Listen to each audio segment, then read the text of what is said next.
Hi everyone! I am so excited because Fancy Sprinkles is launching a new product. Jelly Hues! Oh my God!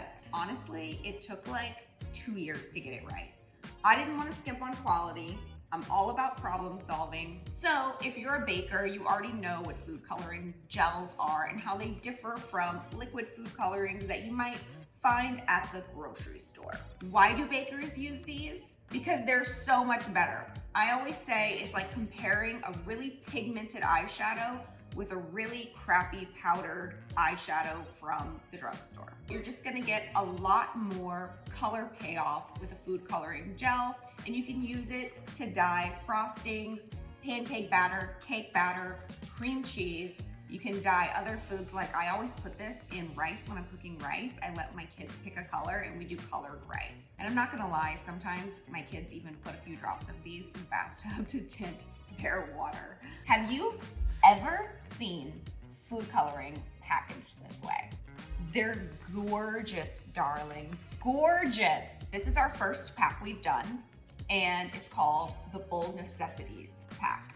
And it comes with 5 beautiful, high pigmented gel food colorings. Abu Dhabi purple, Montreal red, Malibu pink, Casablanca orange, and Dublin green. You know, food coloring has been like the bane of my existence other than candy melts in the baking world. I hate those little pots of food coloring. Another thing that really bugs me about other brands of food coloring gels is the way you dispense the gel. In the bottles, you're squeezing it in the middle, so a lot of product stays at the bottom. You waste it, it dries out. With these, it's like a toothpaste tube. You squeeze, squeeze, squeeze until you use all your product that you paid for. So the thing that I love about our precision dropper is that you can do 1 drop for a light tint, you can do 2 drops for a bolder color, and so on. You get to control it rather than the other brands where they're dispensers. You don't know how much you're gonna put in. It's like, I'm squeezing it and I hope just a little comes out, but it doesn't, and it's a big blob. I'm gonna show you how easy this is. You can see how after you drop it, that's it. It goes back in the tube.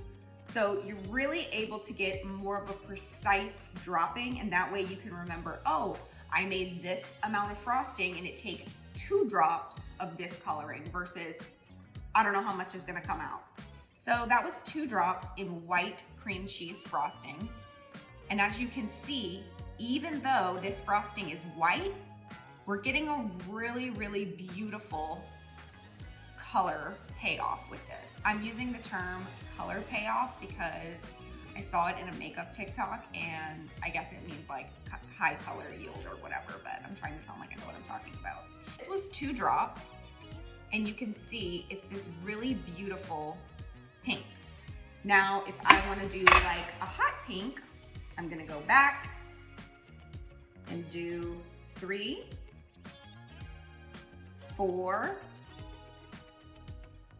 5. I know bakers are freaking out right now because they're like, oh my God, it's actually drop by drop versus like I don't know how much is gonna come out. Is it gonna be a teaspoon of food coloring? I mean, come on. Again, we're releasing 5 colors at a time, and if you guys like them and they're successful, hopefully we'll get through the whole spectrum of colors. Wow. So, as you can see, it gets a deeper pink as we go on. And another thing that I love to do is mix colors. So if you want to mix pink with, let's say, a drop of purple, it gives you like a dusty rose color. As you can see, it went back to this like cool dusty color, which I love. So I'm gonna show you guys up close what the drop looks like going in so you can see. 1, and you see how it's like the suction of the tube sucks the rest back in, so you're actually just getting 1 drop. 2, back up it goes. Isn't that cool? Hashtag science.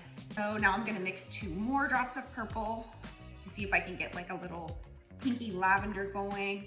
And it's really cool because you can also like write down your color combinations and say, oh, 3 drops of this and 2 drops of this makes that. I am loving this color. This is like a unicorn purple. This is like a really pretty lavender. Oh my God, I want an eyeshadow in this color. Anyway, like I said, you can use jelly hues to go in your pancake batter. In my house, we don't eat plain pancakes. We're always eating colored pancakes with sprinkles. And I use it as sort of a behavioral tool. Like whoever actually got up, got dressed, brushed their teeth, brushed their hair, and is at the table first for school gets to pick the pancake color. How do you like that parenting? Anyway, our jelly hues, they're coming out. I am so excited for this product. I don't have a YouTube channel, but like and subscribe anyway.